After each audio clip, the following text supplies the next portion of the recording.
Live from Fargo and serving you on TV, online, and on the go. This is Valley News Live at 5. A terrifying incident at the Mall of America has left a 5-year-old child in the hospital with critical injuries. Authorities say a man either pushed or threw the child from a balcony. Tom Hansen reports. Emergency crews performed CPR on a 5-year-old child moments after, witnesses say, he was pushed or thrown from the 3rd floor balcony at the Mall of America. We have a report over on the south side that someone just fell from the 3rd floor to the 1st floor. We're actively trying to figure out why this occurred, whether it was an interaction up on the floor. The horrifying scene early Friday morning left shoppers in shock. This was the last thing I expected to see. This witness says he heard the child's mother yelling for help. She was screaming for everyone, please pray, please pray. Please pray for my baby. Police are now questioning a 24-year-old man who they say took off running immediately after the incident, but was later located inside the mall. At this time, we do not believe there is a relationship between the suspect and the child or the family of the child. Authorities are calling the incident isolated and say there is no threat to the public. Tom Hansen, CBS News. Parts of the Mall of America are closed as police conduct their investigation.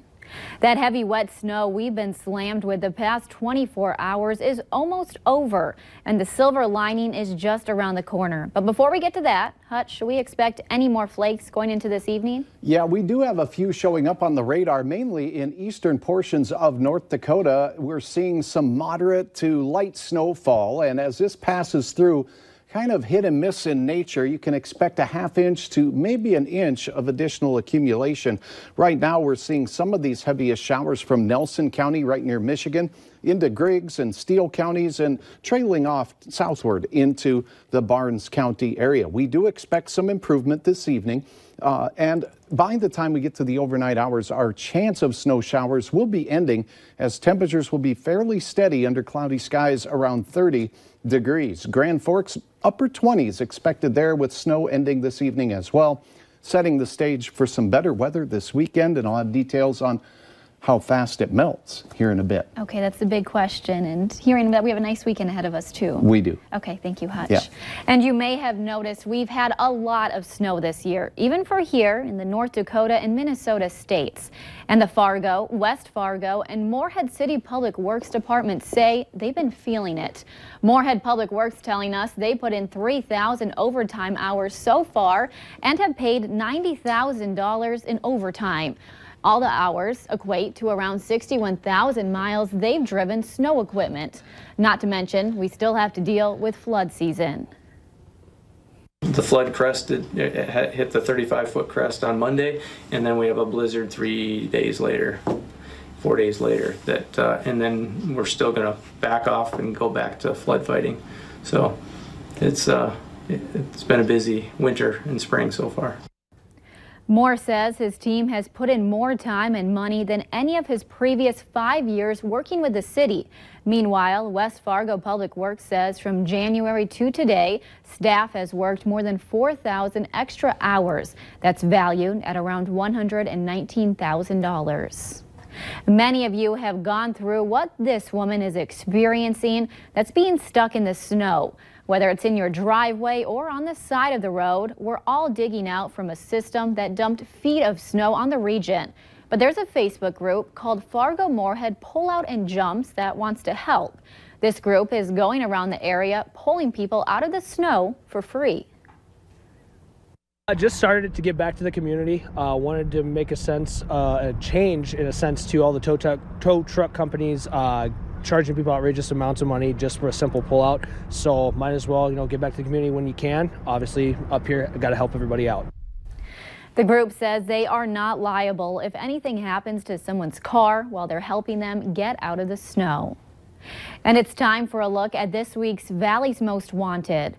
Police say 48-year-old Christopher Doss is wanted for a probation violation on a controlled substance charge.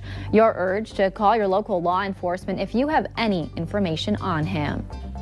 Police in Grand Forks are alerting the public that a sex offender in the area has recently moved. Justin McGregor now lives at 515 First Avenue South in Grand Forks. He just moved from 7th Street. McGregor has a conviction for corruption of a minor in 2010 and a gross sexual imposition in 1999. As a result of those convictions, McGregor is considered high risk and has a lifetime registration requirement in North Dakota. Police are now offering a $2,500 reward for information on a suspect involved in a deadly hit-and-run accident in Grand Forks. It happened this past Sunday near I-29 and Demers Avenue. Police say the victim, Christine Melvin, was passing through town on a train. The vehicle involved in the crash will likely have front end or hood damage. You can call police if you know anything about this case.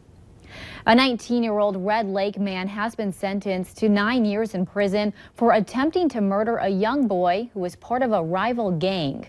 Dominic Desjarlais pleaded guilty in December of 2018 to assault with intent to commit murder.